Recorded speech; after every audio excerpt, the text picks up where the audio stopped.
Manuhiri. Thank you very much, Mr Speaker. So I'm very pleased to speak on behalf of the Green Party to these two bills. Tēnā koutou katoa. It's very nice to have the claimants here in the chamber with us for this first reading, and no doubt looking forward to speaking with them in more detail during the Select Committee stage, where we will hear more of the stories of the history of the claims and the hard work of those who have been working to bring them to this point. So addressing first the Ngati Whatua claim, the Green Party will be supporting this legislation. I have spent quite a lot of time meeting with Ngati Whatua over these issues and other ones that pertain to them, for example, over Auckland governance, for example, some of the other difficulties that iwi Māori in the Tamaki Makaurau region have been suffering over recent years.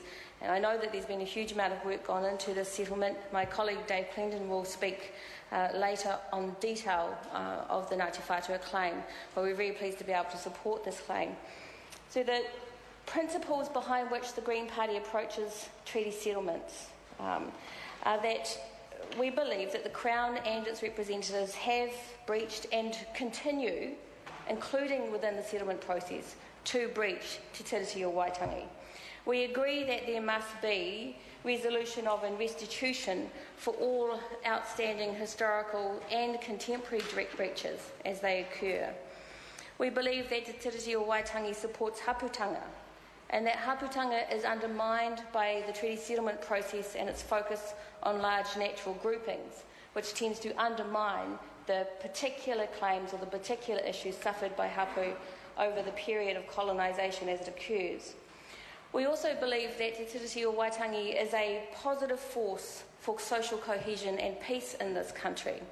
And despite the occasional strange article by people with opinions and not much knowledge, the fact is that the treaty has in many ways brought Aotearoa together, whether it's been from whānau to whānau, whether it's in the retention of land in New Zealand hands, forestry in New Zealand hands. The treaty has been a force for good in this country and can continue to be so. But the full capacity of Te Tiriti to be used as this force for social good, for social cohesion, to bring our communities together and our whānau together, can't be reached until there is genuine restitution for the wrongs that were committed by the state against tapu.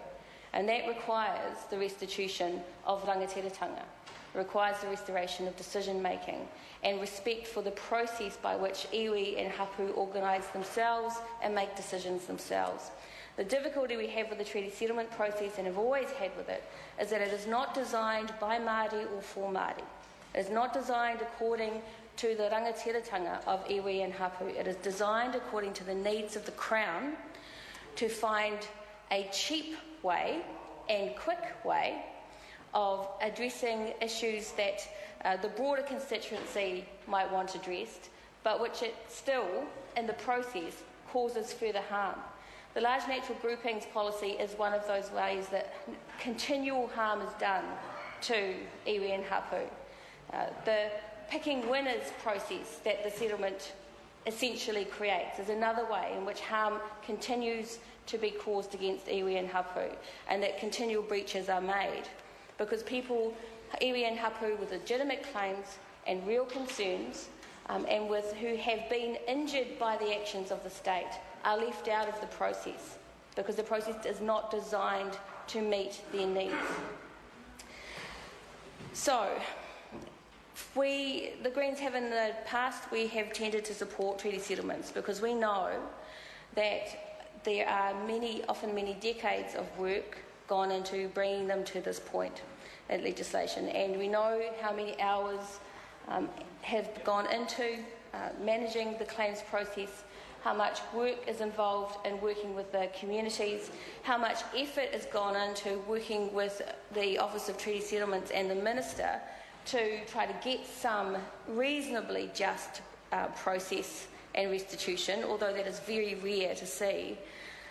And we know that lives are lost in the process, from when the first claims are made to the Waitangi Tribunal hearings to the ignoring of those reports by the Crown to the negotiations which trap iwi often into fait accompli deals that they simply are under a duress of poverty, they've got no choice but to accept.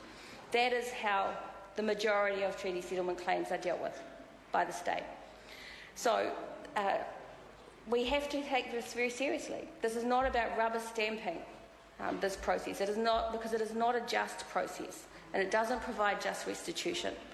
And so the Green Party takes this very seriously, that we are decision makers over the supposed final and full and final settlements.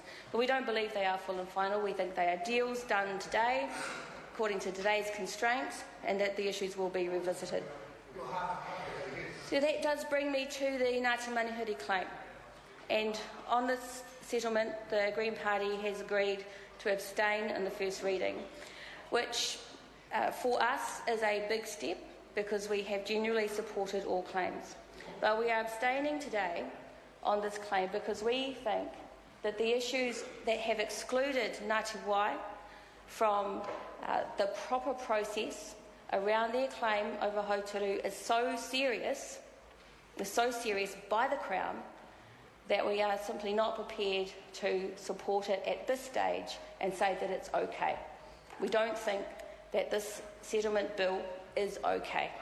And so we will be abstaining on our vote for it, and we look forward to hearing from the claimants, from Ngati Manuhiri and from Ngati Wai and from all of those others who are involved at the Select Committee, so we get a fuller picture of what is going on for all these hapu, all these iwi in this claim.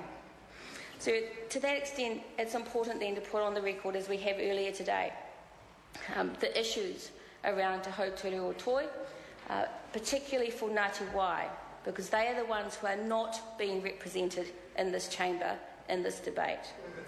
So Ngati Wai, as I understand, they do claim Hauturu as a significant taonga for them. They were also resident on Hauturu. They were also forcibly evicted from that island. And my understanding is the Ngati Wai Trust Board does not support the inclusion of Hauturu in this settlement, or at least it is in dispute, because the whole of the Ngati Wai claim needs to be dealt with, rather than just this small part, or just this one part. The deed of settlement in which we are discussing today offers three major parts to the redress around Hauturu, which I think is worthwhile noting because it is reasonably odd. Hauturu is to be returned to Ngati Manuhiri for 7 days in fee simple title, for 7 days. And then it is to be returned into Crown ownership, Crown management, but for a small portion of 1.2 hectares set aside for ongoing use by Ngati Manuhiri. There is then the next stage of co-governance, if you like, over the environmental and other issues around the island between Ngati Manuhiri and the Crown. I think this raises real concerns. The Crown is saying to Ngati Wai that they can deal with Ngati Wai's need for redress over Hauturu at a later stage. It does beg the question, is this what we're going to see more often? That land is given back and then taken away again, perhaps to be used to give to somebody else at some later stage and then taken away again, perhaps to another iwi and taken away again. It's very hard to have any confidence that this process is just for the people who have been stripped of this land, who have lost this land through theft by the state and unlawful actions by the state, that there is any real just process if this is the kind of restitution or redress that is being sought. Now, I can see the Minister has got a grumpy look on his face and he disagrees with me. Well, you know, that's not unexpected, and there'll be some more of that, no doubt. But the Green Party takes this seriously, because if we are to now endorse a settlement which takes away the rights of some iwi and hapu, which only returns a very small portion of what was lost to others, then we simply cannot rubber stamp them. There has to be a real consideration of the issues. And it's not for 1 minute do we disrespect the process for the iwi and the hapu. but we do take this very seriously. We look forward to hearing from all of those involved during the Select Committee process. Thank you, Mr Speaker. Speaker. Brendan Horan.